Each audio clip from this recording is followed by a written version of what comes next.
Salut, bienvenue à vous tous. On va continuer avec notre cours de trigonométrie. On va voir maintenant les équations trigonométriques, c'est-à-dire on est à la dernière ligne droite de ce cours. Les équations trigonométriques, on va les catégoriser en deux groupes. D'abord, on va voir les équations simples ou bien ordinaires et ensuite on va voir les équations classiques.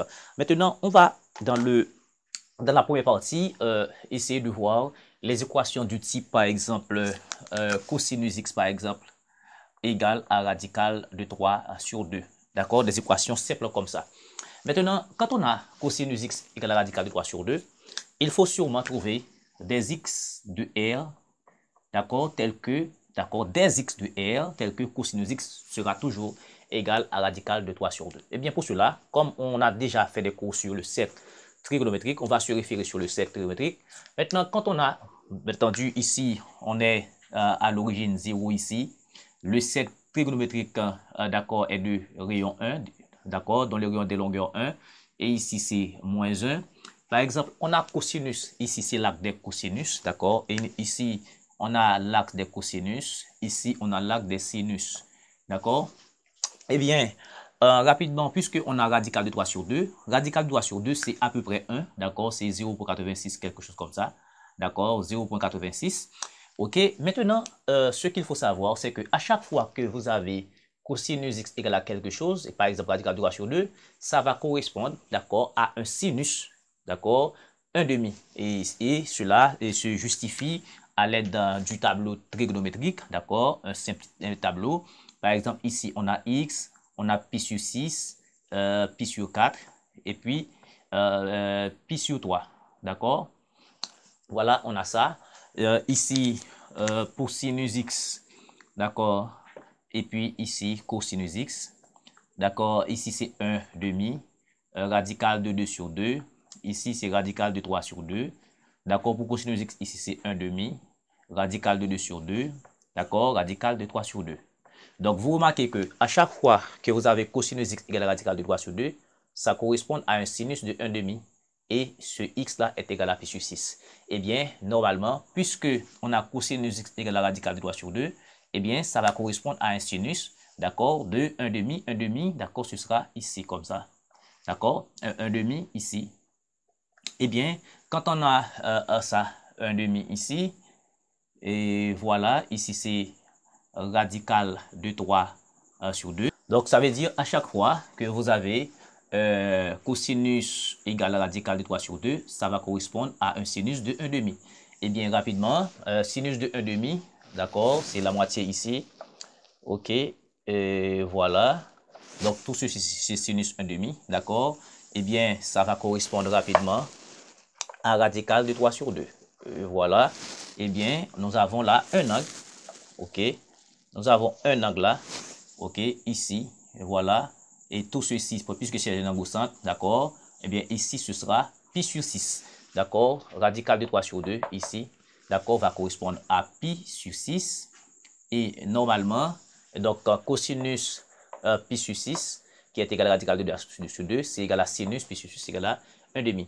Eh bien, normalement, on peut justement prendre l'opposé de pi sur 6 ici, parce que le cercle s'oriente ici, le sens positif s'oriente ainsi, mais si on prend dans le sens contraire, dans le sens horaire, d'accord, on va justement avoir ici moins pi 1 sur 6, eh bien, on le sait et très bien, on le sait très bien, cosinus de pi 1 sur 6, c'est égal à cosinus de moins pi sur 6, et tout ceci, ça fait radical de 3 sur 2, parce que ici, cosinus de moins pi sur 6 s'oppose à pi sur 6, donc par A composé, cosinus de moins alpha égale à cosinus alpha. Eh bien, ce qu'il faut savoir, justement, il faut se poser des questions, d'accord, et fondamentales ici. Est-ce que c'est effectivement, est-ce que c'est seulement, d'accord, pi sur 6, d'accord, quand on prend son cosinus qui donne radical de 3 sur 2, ou bien est-ce que c'est moins pi sur 6, d'accord, quand on prend son cosinus qui donne radical de 3 sur 2? Est-ce que c'est seulement ça? Donc, on a ces deux points-là. Est-ce que c'est uniquement ces deux points-là? Eh bien, voilà ce qu'il faut savoir. Ici, on est à pi sur 6, d'accord? Ça, ici, on est à pi sur 6. Ici, on est à moins pi sur 6. Eh bien, si on fait un tour de cercle, d'accord, on ajoute 2 pi pour aboutir à pi sur 6, eh bien, on va avoir un autre point, d'accord, qui va avoir la même position que pi sur 6. De même, si on fait un tour dans le sens contraire comme ça, on va avoir un autre point, d'accord, qui va se situer, d'accord, qui va avoir la même position que moins pi sur 6. Ça veut dire, quand on a pi sur 6 ici, c'est un angle principal, c'est une mesure principale, eh bien, ça représente une infinité de points. Tout comme moins pi sur 6, d'accord, ça représente une infinité de points. Eh bien, pour cela, on doit ajouter des tours, d'accord, de la forme de kpi. D'accord, quand on voit pi sur 6, ce n'est pas uniquement pi sur 6, c'est tous les nombres de la forme pi sur 6 plus 2 kpi qui sont des solutions de cette équation. Eh bien, ici également, tous les nombres de la forme de kpi qui sont des solutions de cette équation. Et bien maintenant, quand on a cosinus x égale la radicale droite sur 2, donc les solutions sont x égale, d'accord, à pi sur 6 plus 2 kpi, ok, ou bien x égale à moins pi sur 6 plus 2 kpi. De manière générale, ok, quand on a cosinus x égale à cosinus pi sur 6, que je peux appeler un cosinus alpha, eh bien, nous aurons des solutions de la forme x égale à, d'accord, si on remplace pi sur 6 par alpha, donc on va avoir alpha plus 2 kpi, d'accord, et puis, ou bien x égale à, d'accord, ou bien x égale à moins pi sur 6 qui est moins alpha plus 2 kpi, avec k, bien entendu, élément de z. D'accord, avec k, bien entendu, élément de z. Voilà comment résoudre des équations. Donc, il suffit de se référer sur le cercle trigonométrique, d'accord, pour trouver les points solutions. Les points solutions, ça veut dire on n'a pas une seule valeur, d'accord, on n'a pas une seule valeur dont le cosinus est égal à p radical de 3 sur 2, mais c'est une infinité de valeurs, d'accord, qui vont avoir pour position en p sur 6 plus 2 kpi, d'accord, et entre moins pi sur 6 plus 2 kpi. Ça veut dire tous les points solutions de cette équation, soit qu'ils se trouvent en pi sur 6, en ce point-là, ou bien en moins pi sur 6. Ça veut dire chaque fois que je fais un tour de cercle, d'accord, ou bien un tour de cercle dans ce sens, donc le point que je vais trouver va se trouver, d'accord, en pi sur 6. De même, quand je fais un tour de cercle dans le sens contraire, je vais me trouver encore en moins pi sur 6. Donc, la solution de cette équation se trouve en ce point et en ce point-là. Voilà, ok. Maintenant, on va voir un autre cas. Quand on a un cosinus négatif. D'accord? Ok, maintenant, on a à résoudre l'équation cosinus x égale à moins 1 demi. Eh bien, cosinus x égale à moins 1 demi, où se trouve moins 1 demi? Eh bien, ici, comme toujours, on a moins 1, on a 1, on a 0. Eh bien, ici, moins 1 demi, ça veut dire, ici, c'est 1 dans le sens positif, et puis ici, c'est moins 1. Eh bien, moins 1 demi se trouve au beau milieu, ici. D'accord? Moins 1 demi. Maintenant, ce qu'il faut savoir, à chaque fois que nous avons cosinus égal à quelque chose, ça va correspondre à un sinus.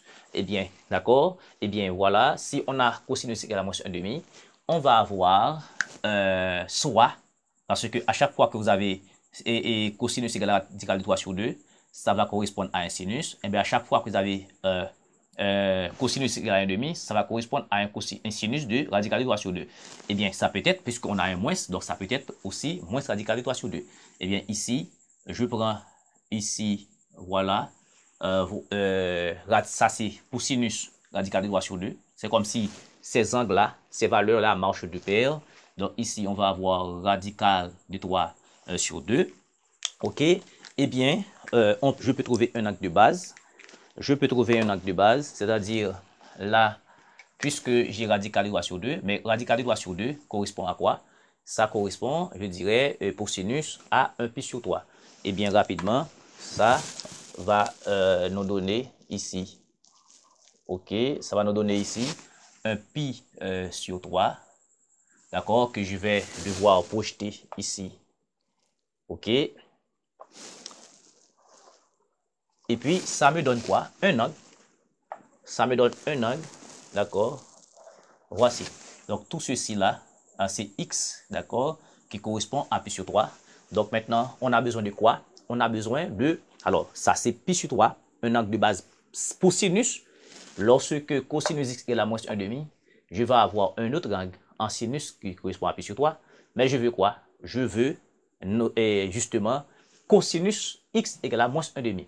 Eh bien, cosinus x égale à moins 1,5, c'est ici. Eh bien, je prolonge.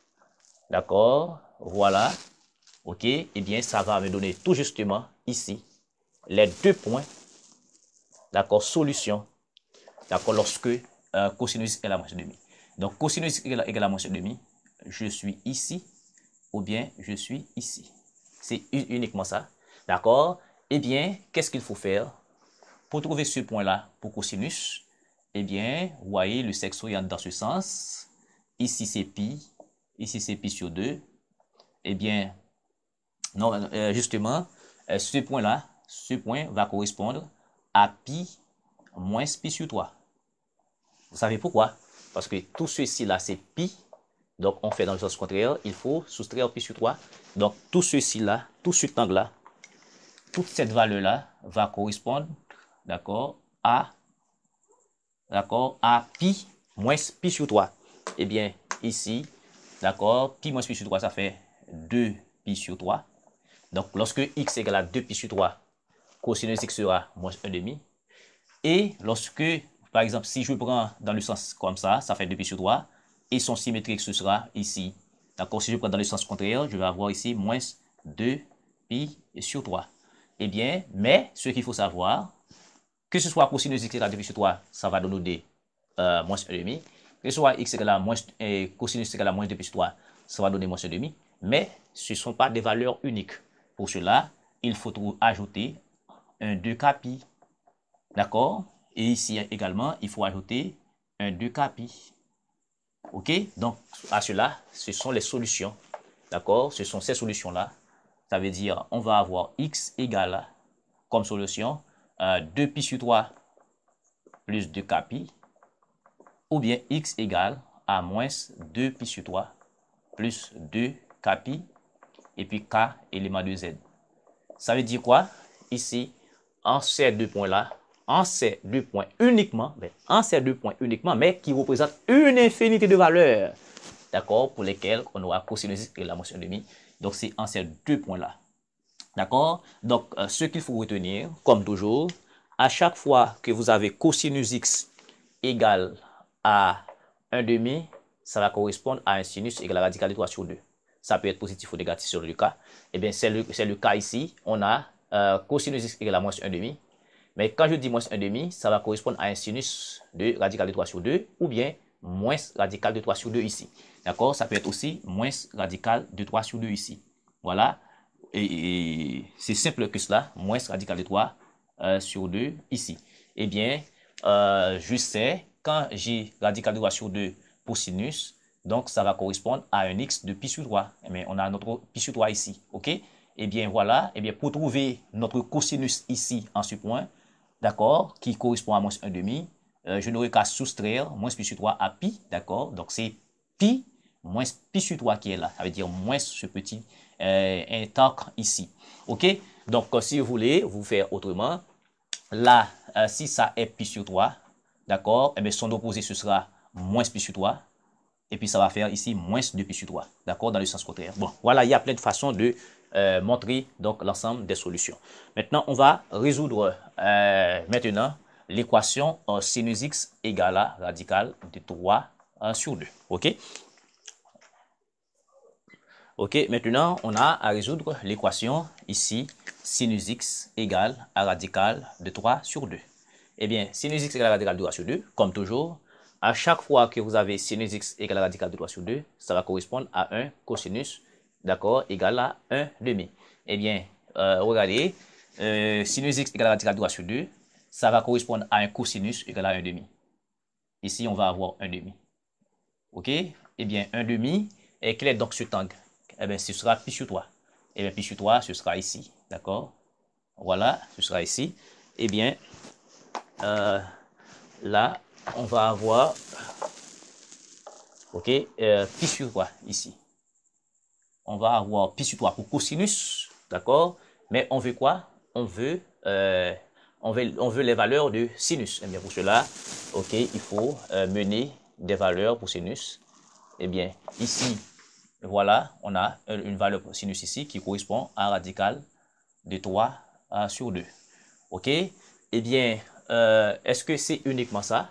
D'accord? Maintenant, on peut avoir cosinus égale à moins radical de 3 ici. Moins radical de 3 sur 2. Eh bien, ici, il y a deux possibilités. D'accord? Il y a deux possibilités. Donc, on a ces deux points uniquement. Ces deux points uniquement qu'on a pour sinus. OK? Pour sinus, pour lequel on aura cosinus x égale à radical de 3 sur 2. Eh bien, d'abord, on a ce point, ce temps principal, et puis il faut ajouter 2 capi. Et il faut avoir ce point-là, d'accord? Eh bien, ici, ça correspond à pi moins pi sur 3, d'accord, pour sinus. D'accord? Eh bien, rapidement, ça va faire 2 pi sur 3. Eh bien, les points ici pour sinus solution, ce sera x égale à pi sur 3 à plus 2 pi. OK? Et puis, x va être égal à 2 pi sur 3. Il faut ajouter 2 pi, d'accord? 2 pi et plus pi sur 3. OK? Et plus 2 pi sur 3. Alors, 2 pi sur 3. 2 pi sur 3 plus 2 et pi avec k élément de z. Maintenant, de manière générale, tout comme pour cosinus, eh bien, x peut s'écrire sous la forme de alpha plus 2 pi. Mais ici, x, l'autre solution, c'est que ici, il faut faire pi moins alpha plus 2 pi. Ça, et ça, je dois l'expliquer. Pourquoi? D'accord, on essaie de le répéter. OK? Parce que ici, vous êtes d'accord que on a pi moins pi sur 3. Mais si pi sur 3 est alpha, ça veut dire là où sinus x égale à sinus alpha égale à radical de 3 sur 2, eh bien, ici, ça correspond également à 2 pi sur 3. Eh bien, cette valeur-là, c'est pi moins alpha. D'accord? C'est pi moins alpha. Donc, pi moins alpha, alpha, c'est pi sur 3. Donc, pi moins pi sur 3, ça fait 2 pi sur 3 ici. Voilà, c'est important. Donc, lorsque j'étais petit, je ne cessais de répéter cette chose, mais maintenant, je dois montrer effectivement pourquoi on a ça. D'accord? Donc, en sinus, lorsqu'on a sinus à sinus alpha, donc x est égal à alpha plus 2 pi, et puis x est égal à pi moins alpha plus 2 pi. Donc, ce sont des solutions générales. Maintenant, on va enfin résoudre une dernière équation, là où le sinus x sera négatif. Par exemple, si on a à résoudre en sinus x égale à moins 1 demi, et bien sinus x égale à moins 1 demi, je dois effacer un peu, d'accord? Je dois effacer un peu. Et voilà, je prends tout ça. OK. OK, sinus x égale à moins 1 demi. Voilà. Moins 1 demi. Et ça veut dire, on doit se situer en moins 1 demi ici, d'accord, pour sinus x, moins 1 demi. Mais quand on a sinus x égale à moins 1 demi, ça doit correspondre, ou bien 1 demi, ça doit correspondre à un cosinus égal à radical de 3 sur 2. Donc ici, on va avoir un angle radical de 3 sur 2 pour cosinus. D'accord, c'est normal. C'est normal. Quand on a sin 1 demi, ça correspond à un cosinus de radical de 3 sur 2 ou bien moins. Eh bien ici, on a radical de 3 sur 2. D'accord? Et radical de 3 sur 2 correspond à quel angle? Ça correspond à pi sur 6. Donc pi sur 6, ce sera ici comme ça. D'accord? Voilà. Donc ça correspond à pi sur 6. Maintenant, cosinus égale à moins 1 demi. D'accord? Où est-ce que l'on va véritablement trouver sinus égale à moins 1 demi? Eh bien, on va se trouver ici. Donc voilà, on va se trouver, je fais ça à main levée. On va se trouver ici. D'accord? Ou bien, ici, ce sera moins pi sur 6.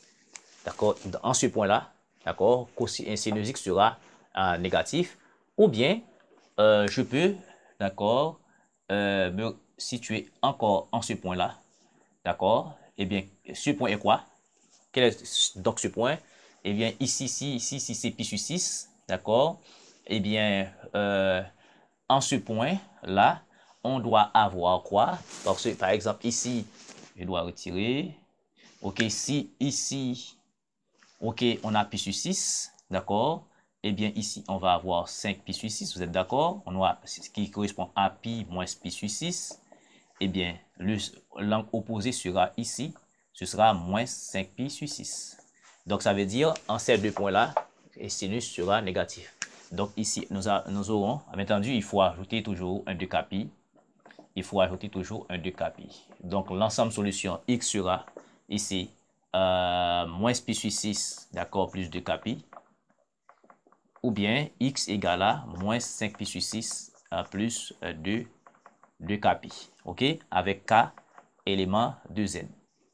Donc, on peut le voir. Ce point, on peut le voir directement. Si ici est pi sur 6, d'accord? Pi sur 6, ici, c'est son... ça veut dire il faut partager l'angle en 3.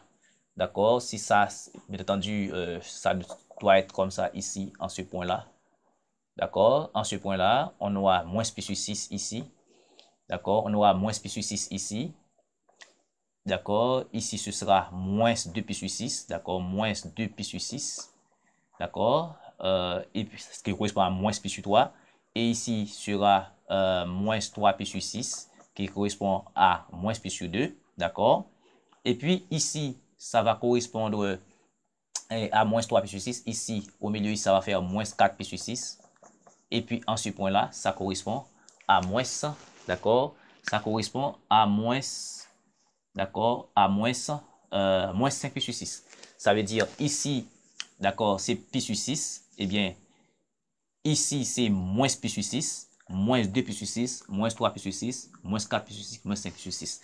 D'accord? Et c'est effectivement ça. Il n'y a pas de trop de difficulté là pour comprendre et pourquoi on a moins pi sur 6, 5 pi sur 6 ici. Donc, de manière générale, quand on a des équations de la forme sinus x égale à sinus alpha, eh bien, sans en rendre compte, on va aboutir à alpha plus 2k pi, ou bien x égale à moins alpha plus pi, ou bien pi moins alpha plus 2k pi, avec k élément de z. Et quand on a, ces choses-là vont être utiles, d'accord, en complexe par exemple, quand on a l'égalité de deux angles, d'accord, eh bien deux angles sont égaux à 2 k pi près, d'accord, bon c'est des choses comme ça. Donc je vous dis un grand merci de suivre, d'accord, on aura à faire des exercices d'application sur cela, d'accord. Si vous êtes nouveau, ne tardez pas à donner un like, d'accord. Si par exemple ça vous a aidé, d'accord, pas de problème, partagez, invitez des amis, n'est-ce pas, à grossir le rang autour de cette chaîne de mathématiques. Je vous dis merci encore de suivre et à la prochaine.